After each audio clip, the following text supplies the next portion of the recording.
As plants moved onto land, they faced challenges not only related to conducting photosynthesis in air, but also difficulties related to completing their life cycle. Land plant ancestors had relied on water currents to carry sperm to egg and for the dispersal of their offspring. The first plants were confronted with the challenge of moving gametes and offspring through the air. Compared to water, air is less buoyant and it provides a poor buffer against temperature changes. On land, plants also faced increased UV radiation and the risk of drying out. In response to these challenges, plants evolved structures to protect gametes and offspring and to allow successful dispersal through air. These modifications to land plant life cycles is a major theme in plant evolution, and as plants diversified on land, coevolution with animals emerged as a second major theme. The ability of land plants to reproduce and disperse gametes and young through the air did not evolve all at once. Early lineages of land plants evolved the capacity to disperse their offspring through the air, but they still needed water for fertilization. Early land plants evolved a life cycle in which one generation or phase of the life cycle released sperm into a moist environment, and the following generation dispersed young through the air. This pattern of alternating between two distinct and multicellular generations, one haploid and one diploid, exists in all land plants today and is called the alternation of generations.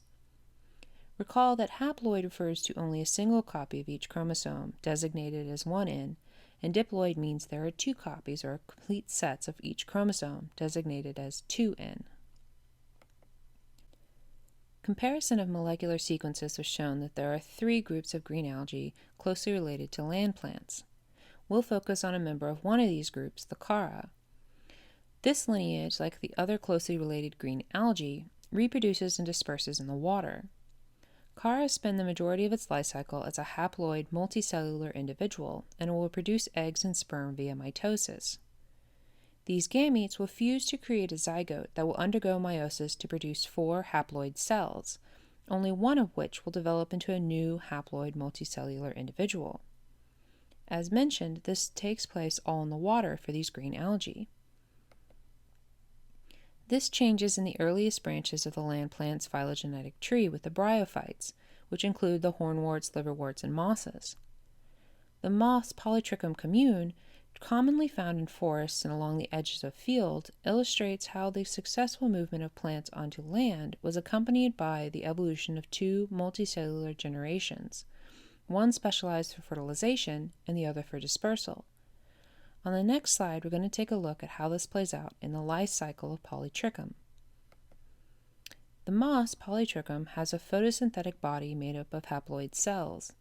This is the green tufts or carpet you may be familiar with when thinking of moss. Similar to chara, mosses require water for their sperm to swim in. However, they then require air for dispersal of their spores. We will quickly go through the Polytrichum life cycle, starting here with the haploid stage. The haploid body forms gametes, eggs, and sperm by mitotic division of specialized cells. The sperm then travel via water to eggs that are retained within the reproductive organs, and the fusion of egg and sperm gives rise to the diploid zygote. The zygote does not undergo meiosis and it does not disperse. Instead, the zygote is retained within the female reproductive organ, where it divides repeatedly by mitosis to produce a new multicellular generation made of diploid cells. Some cells of the diploid body will then undergo meiosis and give rise to spores. The spores disperse and give rise to a new haploid generation. Because the haploid multicellular generation gives rise to gametes, it is called the gametophyte. Because the diploid multicellular generation gives rise to spores, it is called the sporophyte. As mentioned earlier, the resulting life cycle where a haploid gametophyte and a diploid sporophyte alternate is called alternation of generations, and it describes the basic life cycle of all land plants. On the left here is an image of a polytrichum late in the growing season. This image has both the gametophyte and the sporophyte.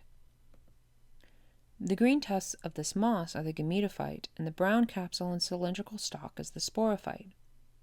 The sporophyte originated from a fertilized egg that was retained within the female reproductive organ. Because of this, the sporophyte grows directly out from the gametophyte's body. The gametophyte is photosynthetically self-sufficient. In contrast, the sporophyte obtains water and nutrients needed for its growth from the gametophyte. The ability of plants to disperse on land was enhanced by this multicellular sporophyte. The capsule at the top of the Polytrichum sporophyte, indicated in the image, is called a sporangium. Within the sporangium are many thousands of cells that undergo meiosis, thus producing large amounts of haploid spores. Compare this to Carr, in which only a single cell was produced via meiosis. Spores are ideally suited for transport through the air because, being so small, they can be carried for thousands of kilometers by wind. At the same time, however, they are at risk of being washed from the air by raindrops. In response to this, the sporangia of many bryophytes has evolved only to release their spores when the air is dry. For protection from drying out or from exposure to damaging ultraviolet radiation as they travel through the air, spores are coated in sporopollenin. Sporopollenin is a complex mixture of polymers that is resistant to environmental stresses such as UV radiation and desiccation. As we move up the plant phylogenetic tree, we come to the Lycophytes and the Ferns and Horsetails, which are the first two lineages of vascular plants. Both subgroups still depend on swimming sperm for fertilization and disperse by spores that are released into the air. In this way, they are similar to the bryophytes. However, with these two subgroups, both the gametophyte and the sporophyte are now free-living, and one does not have to rely on the other for nourishment. The evolution of vascular systems in plants had a major impact on their life cycle because it allowed them to grow tall. Gametophytes must remain small and close to the ground to increase the chances of fertilization. On the other hand, spore dispersal is enhanced by height, and spore production increases with overall size. The xylem and phloem, therefore, are only present in the sporophyte generation. Another important difference between the life cycles of the bryophytes and the spore-dispersing vascular plants is that, in bryophytes, the gametophyte is the photosynthetic generation, while in vascular plants, it is the sporophyte generation that dominates both in physical size and photosynthetic output. We'll focus for a minute on the life cycle of a fern. This life cycle illustrates the alternation between a free-living gametophyte generation that is small and a taller, vascularized sporophyte generation. We'll begin with the leafy-looking diploid sporophyte. The fern sporophyte often appears to consist entirely of leaves because the stem grows underground. Along the bottom of the leaf are tiny brown packets called sporangia.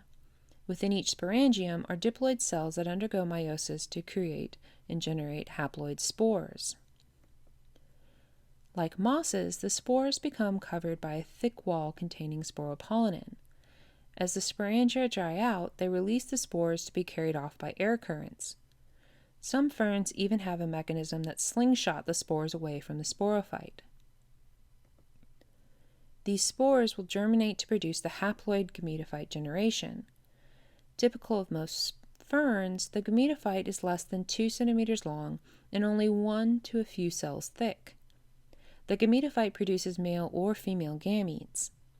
The female gametes, the eggs, are retained within the gametophyte, and the male gametes, the sperm, are released to swim into an egg. The joining of a male and female gamete form a diploid zygote, which is supported by the gametophyte as it begins to grow. This developing diploid sporophyte will eventually form leaves and roots that allow it to become physiologically independent. As ferns, lycophytes, horsetails, and bryophytes release swimming sperm, they are only able to reproduce when conditions are wet. This limitation was overcome by the seed plants. Gymnosperms and Angiosperms do not rely on swimming sperm. Instead, the evolution of pollen liberated seed plants from the need to release swimming sperm into the environment.